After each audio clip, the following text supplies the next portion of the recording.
These are the things that the public must understand. Most of you journalists, the legal correspondents, you don't take time to actually study some of these rulings and judgments. Go and study. In fact, I'll give you this envelope.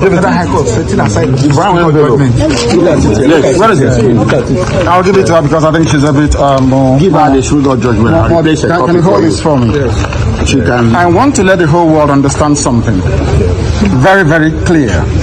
In all this is judgment of the Supreme Court. It made it very clear that even that the impartiality of the judge is questionable. And is here. Where is it? Please do bear with me. It says it here. What is it, page? What is that again? Where it says all these things are online. Is it not page 18? All these things are online. So I suggest that the journalists in this country actually take out time to do some basic research. It's not difficult, just minor research. You will understand the vacuousness, the emptiness of all the charges against me. Okay. They kept switching the charges. Yes. They said I committed this crime in England, isn't it? Yes. I made a broadcast in England. Yes. And in 9 charges leveled against me, this place where I committed this crime was London in the United Kingdom. Yes. When my lawyers came to see me, To discuss it. I had a discussion with them about how I'm going to defend myself. They removed it. I told them that no court in Nigeria has jurisdiction to try me. They removed that lump. Because since this offense was committed in England, so they said, it's only a UK court that can give a Nigerian court the authority to proceed, isn't it? Yeah, based on that, they removed lump. Based on that, they now amended the charge again and removed London. Location of the broadcast. Location of the broadcast. Contrary to section 196, 174 of the Terrorism Prevention Act 2022. in violation of their own laws. Violation of their own laws. And you want me to stand trial under such circumstances? Is that possible? Nnamdi Kanu to stand trial where these shenanigans are going on? It's not possible. You've asked Justice Binta to recuse herself. Yes. Do you have that time on your hands for the case to go to the CEJ for it to be reassigned to another judge? As long as justice will be done at the end of the day, that's what bothers me. For justice to be done. I cannot be tried in violation of a key provision of the Constitution of Nigeria, Section 36. It's as simple as that. But now she's saying the part of the topic I'm making reference to was a contributory statement by one of the justices. The Constitution of Nigeria says any determination made by the Supreme Court is binding on a lower court. So I was actually surprised that a high court have refused to obey or abide by the determination of a Supreme Court judgment. And then take the only part that is against him and then refuse to apply the part that is in favor of him. This cherry picking of what was contained in the Supreme Court judgment is what I'm against. Yes, that's correct. It should be implemented holistically. Yes. I'm not against facing any trial. Judgment. After all, I'm innocent, so they have not been against me. But there cannot be any trial when key sections of the Constitution and a key Supreme Court judgment has been violated by a court of law. So you'll be patient for the case to go back and come back to the court? This is my 4th year in solitary confinement in detention. The 5th year will not kill me. Sorry, what of it is... Well, we have many of that. Mr. Kanu, one last question. One last question. In reference to what she has asked earlier, Justice Binta made it known that she's one of the senior judges in this court. Yes. What if... And I have respect and love for her. She knows. What if this case comes back to her? Because she said no other It is person... not possible. It's not possible. This persecution of the Igbo people, this orchestrated, almost global persecution of the people stops with me. It cannot happen. It can never happen. That is why we do what we do. That is why I do what I do. I am campaigning for the freedom of my people because of the persecution that we are facing. It's as simple as that. Nothing more, nothing less. This is satellite media. Mr. Chinedu, let us look at a case involving Nnamdi Kanu. At the resume of the hearing today, Justice Binta Nyanko was surprised where Nnamdi Kanu asked him to recuse herself from the case, even when his lawyer, Alex McCall, wanted to persuade the court on an issue. Nnamdi Kanu ordered him to sit down and ask the judge to recuse herself from the case. And from all indication, the judge has stepped down the case and have indicated interest to recuse herself from the case and maybe ask the chief judge to reassign the case to another judge. You look at Nnamdi Kanu have completely lost confidence in Nigerian judicial process. There's always been lack of confidence on the Nigerian judiciary. There has always been a lack of, justice. There has always been lack of trying to get things the way it's supposed to be. They think that at this point in time, they are actually going to toy with Nnamdi Kanu. They think at this point in time, they are going to push a certain factor that will channel Nnamdi Kanu to another direction. I think at this point in time, they have sensed now that they continue push with this case is going to indict Nigeria the more. They have assessed Nnamdi Kanu. They saw bravery. They saw this guy, is still steaming. Nnamdi Kanu is still steaming. He's still showing that he actually knew what they want to achieve, and he has never blinked an eye. Kudos to the Supreme Leader, Mazi Nnamdi Kanu, the IPOB recognized global leader, for being outstanding, for being courageous, for being who you are, for not disappointing over 80 million Nigerians, for recognizing the spirit of Biafra that is in 88 countries of the world, for checkmating the excesses of conquest against the Igbos. Yes, I must say it. And the fact remains that I believe that the federal government, if they want a political solution to the Nnamdi Kanu's travel, so be it. If they whatever solution they are going to come with, so be it. But the fact still remains that keeping Nnamdi Kanu goes with two options. What are the options? The options is that it will advance more. Nnamdi Kanu will become a global reference point.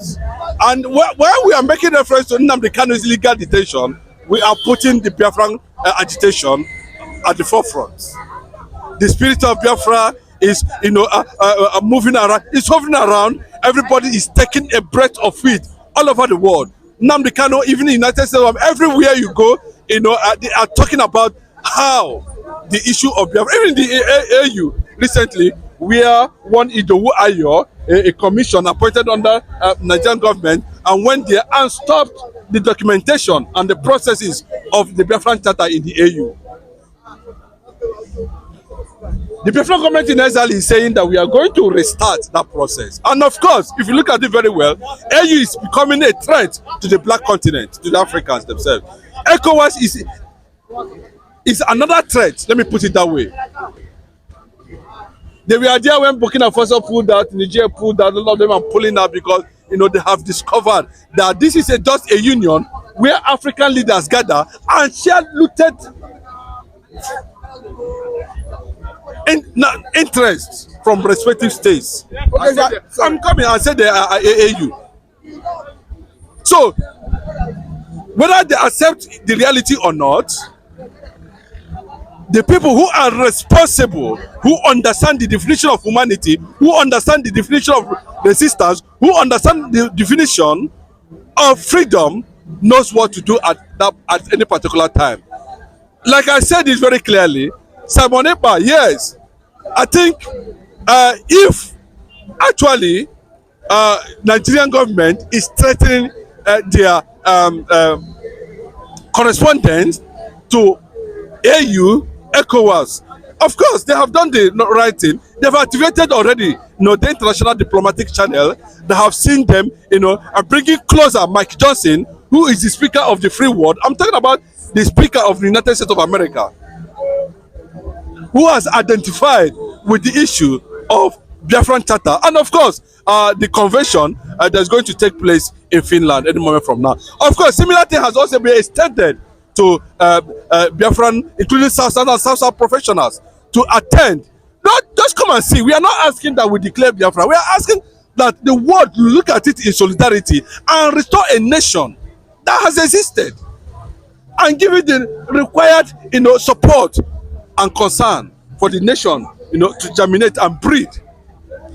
Biafra remains the hope of the black race. You can see how everything is being messed up, you know, currently now. The AU, we don't know in fact, well, they have alerted them, but I know that whatever happened to Jerusalem, to Israel today, can also repeat in Africa.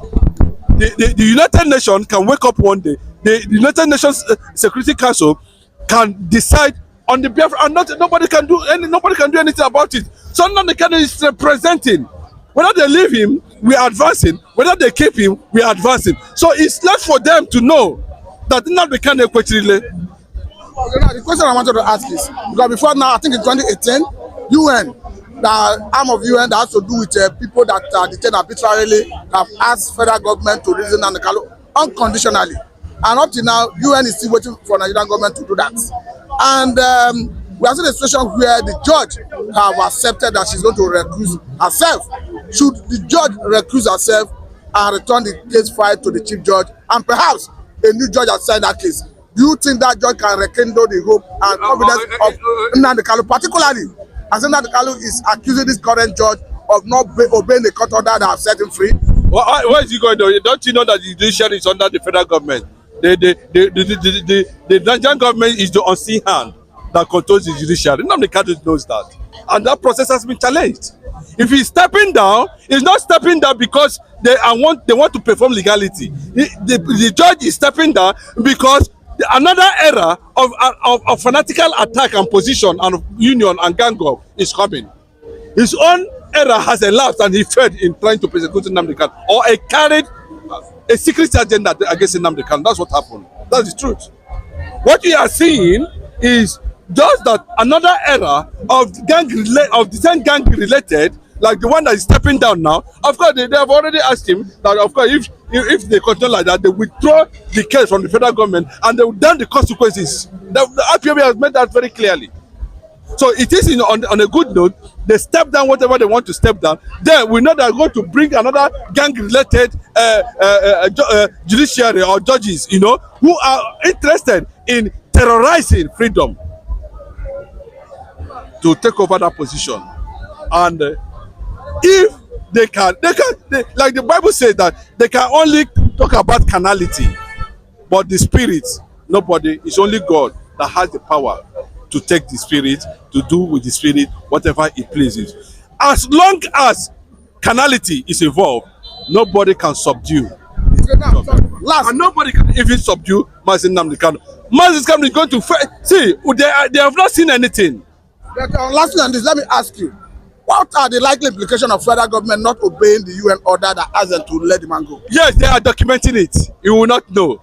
They are keeping those things, you know, they are keeping it down against Nigeria. Do you have any impact on Nigeria's image in the international community? It has impact because if the issue of Tel Aviv and Jerusalem was not documented, Donald Trump wouldn't have any reference point to stand on existing fiat order to declare Jerusalem the official capital of Israel.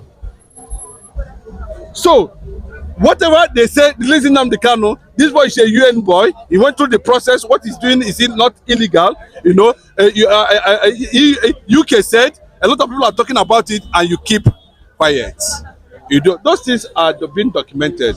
The killing of the IPOB members are being documented. The killing in Nnamdi Kanu house is being documented. The kidnapping of Nnamdi Kanu from Kenya to Nigeria is a crime against humanity. It's still being documented, which Nnamdi Kanu has won them in their own court. Those things, the whole world is watching the processes that they're building up. In all of this, what do you think is Samanapa role? In what way will it help Nnamdi Kanu to come out of the tent? Of course, he has moved away from autopilot. I'm not interested in anything that has got to do with autopilot. I've always been an advocate that he's channeled his energy in building bilateral international solidarity for Biafra, and that's what he's doing. Beautifully. Do you think his approach? I'm giving him 100% on that. But what is the result? No, do you think his current approach will help in securing Nnamdi Kanu release? The current approach is that it is making, getting nations, getting heads of government, taking the way to the international community, to the global world, you know, where reasoning, philosophy of freedom can be embraced. That is all.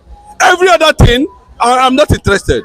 Has he been able to be advancing it? Has he advanced it to an extent? Have you been able to do this? We can see it. I've just made a reference that the Biafran government in Esther is fully established.